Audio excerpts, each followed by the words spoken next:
Alright everyone, we're back. It's Friday. Time to start another weekend of van projects. Right now we're about to tackle our cabinet above the couch. Riley's done some drawing, we've done some measuring, and now we're back at his favorite place on the planet, Lowe's. So, gotta get some materials and then we're gonna go home and try to figure out what the heck we're doing. Lowe's trip number 1 for the weekend. I'm guessing there's gonna be 2 or 3. Alright, so we're going to grab some supplies and then show you the drawing and we'll get into it. Alright, so we're back from Lowe's. We picked up two 2x4 sheets of 3/4 inch plywood. We went for maple this time. We've been using blonde wood and birch previously, but we did a weight comparison on the maple and it was probably like half the weight of the birch, which for overhead cabinets we're feeling is probably a little bit better. So we're working on the upper cabinet now, but basically it's going to go up here. It's going to house our 3 control panels we have. That'll be on the right side. And then the rest of it will be a door that opens up. And it won't have a back to the cabinet, so you'll still see this wall behind it, and you'll get our 2 plugs inside. So our thought was, come out 13 inches. We've held this in place, and both of us stood and sat down and everything to see if our head would hit it, and we think we're good there. So it's going to come out 13, have a radius, and then it's actually going to go up at an angle. So at the top up here, we'll be hitting closer to that 15-inch mark. So that angle will give us a little more storage. It'll kind of match the angle of the wall too, so you won't end up with like this really small, unusable storage space at the top. And then we can put some shelves in there or some bags or something to make sure we have plenty of storage. So if we go over here to our quick sketch we have going on, you kind of get a rough idea. So this is from the face of it all. So this portion you see on the left, that's that side that actually opens, and you see our 3 control panels on the right. So overall, this thing's 36 1/4 inches wide. So we should have a ton of storage in there. And then we have a symmetric view where you get an idea of it, and then a cutaway. So you see we have our 2 top supports there.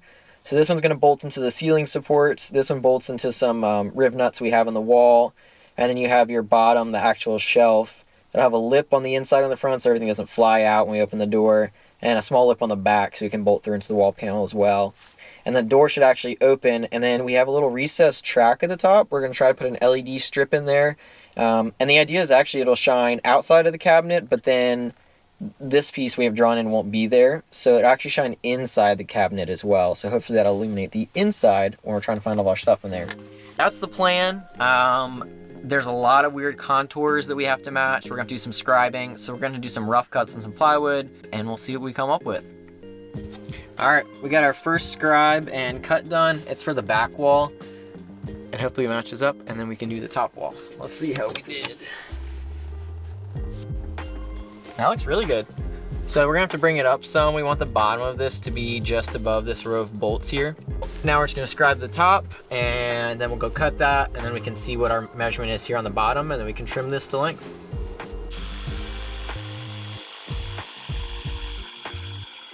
All right, so we got the first side scribed and cut, and the second side scribed and cut.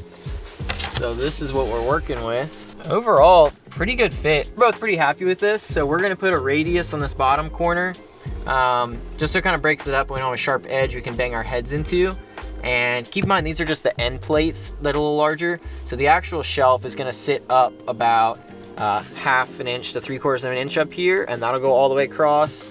And then we'll have a couple other supports up here that'll tie into various riv nuts we have in the wall. And then we have our main cabinet door. So we're gonna get that radius on there, cut it out, trace it onto the final wood, cut it out, and cut out another piece using the first cutout as our template.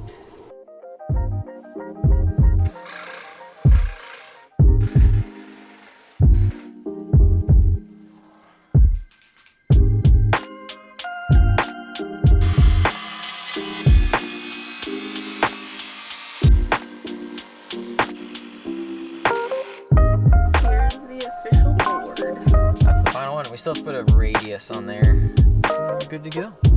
So beautiful.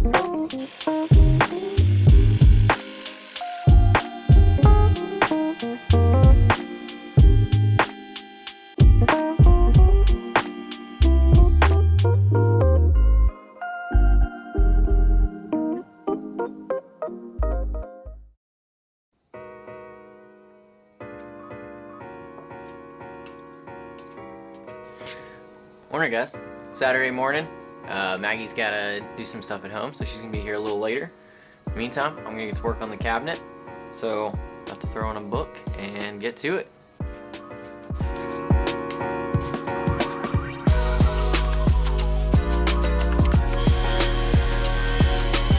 How we're actually going to construct like the inner structure of that's the top support bar for it, so the hinge will connect. We have on this back corner, we have our back corner support. We figure out the angles. So this front angle right here we have 81.5, and in the back it's 103.7, so 1.5. So come over to the table saw here. I've run the saw blade up, and then I got my pretty much dialed in 81.4. Oh, just gotta get the length set correctly, and we'll get that cut out.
Alright, got it all put together. It's just a dry fit. Haven't put any wood glue on it yet, and we have to take it back apart to laminate a lot of it. But just did a little test fit here. It fits in really snug. There's no screws holding it in place right now. It's just friction between the shower wall and the foam block we have over here wrapped in fabric. I don't have enough wood to do the face, so I'm going to make another trip to Lowe's. Trip number 2. Overall, super pleased with how it's turning out. It's going to be a ton of storage space. There's a lot of head clearance. Like, I'm not about to hit it with my head at any point in getting up or down. So, pretty happy with that. We just have to take it back out, make the face for it, make the plate for the controls, and laminate it when we getting close to do the final install. Alright, so making some progress on the face of it all. It's still on its back right now. This is actually the top of the cabinet, so you're looking at the front here. And I was right, we don't have enough wood, so Lowe's trip number 2, here we go.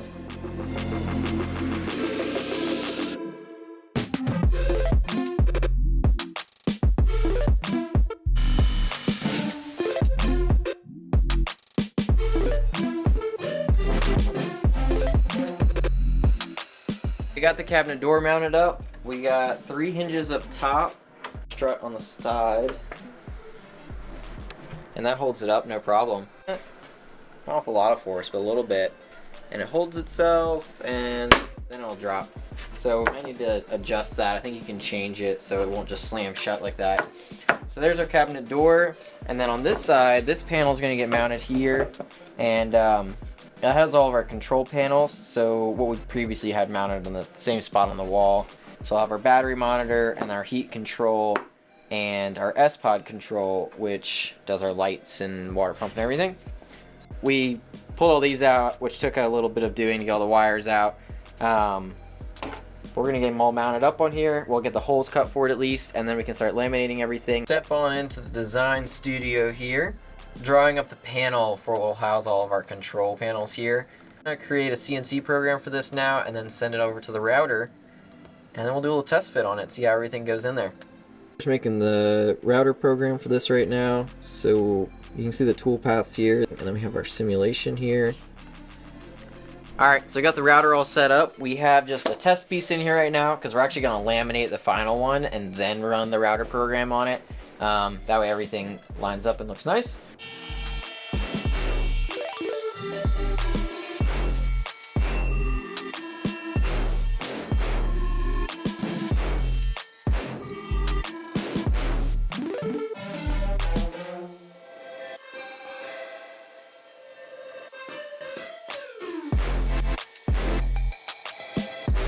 tiny bit of sanding to do, and then we can see if everything fits. Let's do it. First one up. Ooh. Width on that one. Well, we nailed that one. We have a little bit of adjustment. We need to make this one a tad wider. And this one, yeah, it's just be a tiny bit wider. Alright, back to the drawing board. Take 2 is off the CNC router. That's take 1. Here's take 2. This top one's still good. The bottom one, we need to add like a 1/16 of an inch to the overall height. It fits in there, but it's super tight and it's really hard to get back out again.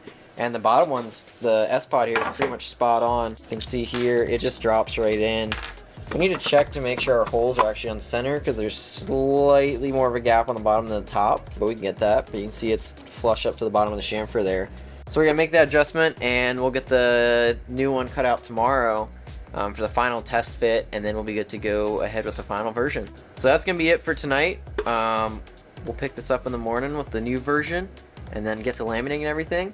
So we'll see you guys tomorrow. Morning everyone. So we're about to get started on laminating here.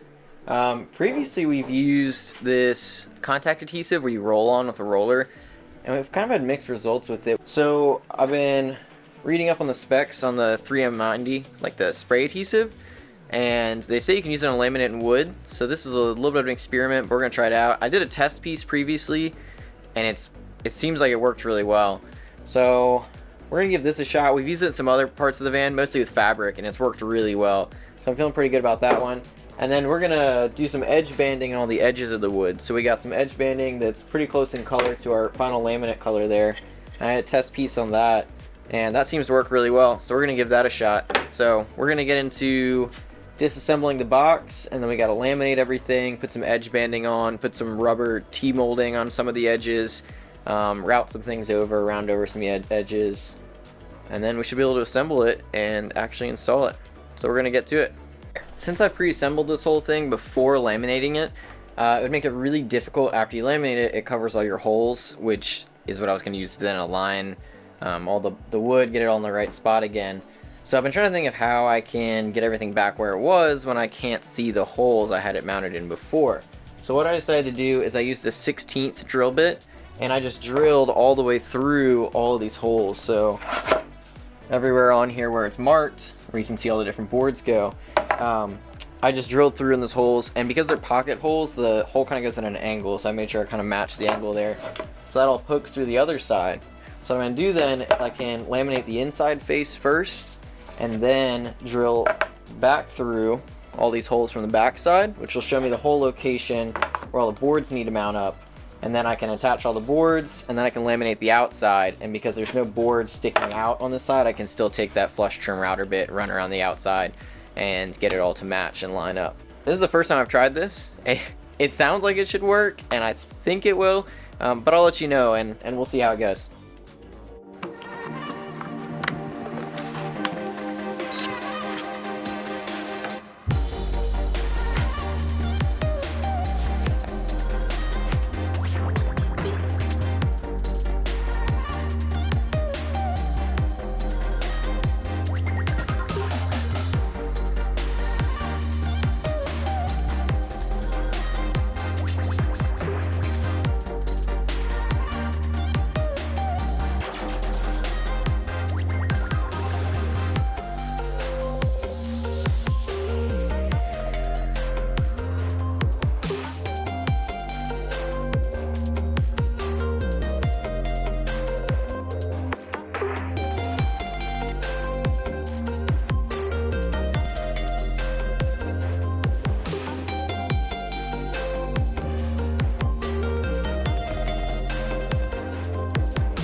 going? Going out to the van for not final installation. See, when most people do an initial test fit with it, and you know it's not laminated and it doesn't look nice and have all this nice fabric wrapped around it, they would figure out where the bolt locations are on the wall and ceiling to drill holes so it all bolts up when, you know, you finally get put together. I am not most people. I did not do that. So now we have to figure out where the bolts exactly are in the ceiling and the wall, and we'll get indents on the back of this and drill through it, and then we can bolt it in. But look at it. It's like all laminated.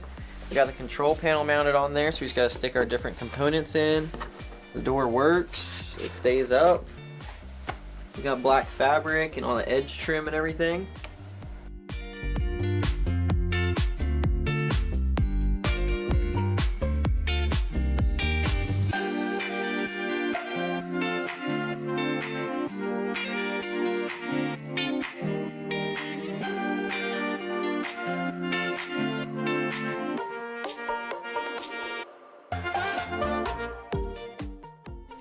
Alright, so we got the cabinet in, and we're really pleased with it. It looks awesome.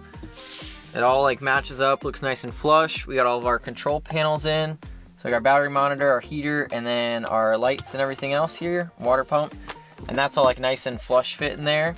And then it opens up and it stays open nicely. We've kind of put just one of the lights inside here temporarily. We are gonna have an LED strip up in here.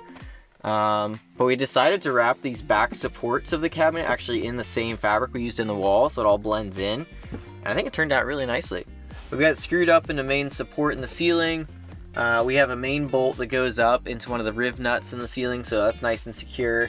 And then it's also screwed into the vertical wall of the shower here. So we got it connected in a lot of places, and it is very secure. So we're feeling really good about that. So this really frees up a lot of storage for us. There's even storage back behind the control panels. I mean, this whole control panel thing is maybe like 2 inches deep. So we get a lot of storage even behind that. So we got to work on maybe putting a catch on here. We're going to see if this like rattles much going down the road. Super happy with how it turned out. It will have to come back out again because we have to feed some more wires back behind it for some other projects. But it's pretty easy to get in and out. So I think we can check that one off and count it as a success. Alright guys, quick update from the future. It's been quite a while since we built the cabinet, and since then we've installed some organizational stuff in there as well as a latch on it. So the latch is pretty cool. It's stealth lock, and it's a little wireless transmitter here that you punch in a code, hit unlock, and then you hear that click there, and it unlocks the cabinet.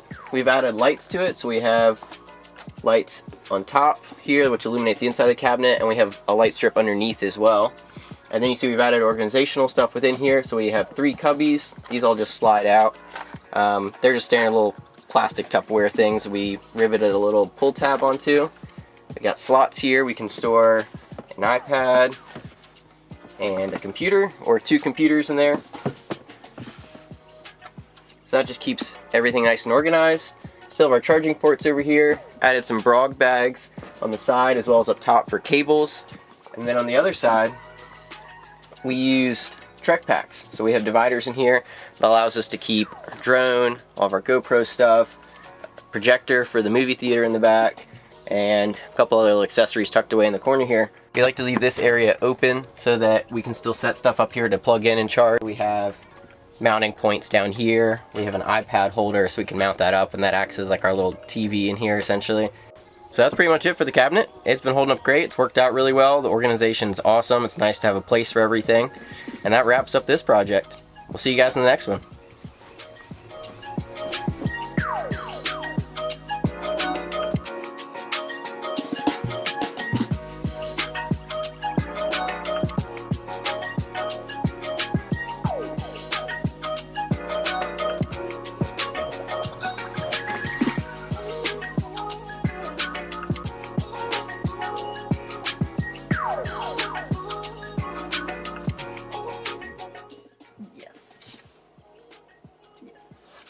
Alright, so we've got our rough template cut out. This thing, it still has square corners and edges. So we just got to put it in place now. And that's not backwards. That's how it's supposed to be. What did we do wrong? turn? No, this is just really curved. So we still have to scribe the edges and the top. And maybe make a new one of these because this is looking way off. We'll get there. We're gonna do some scribing and figuring out and questioning of all of our life choices. See you in a bit.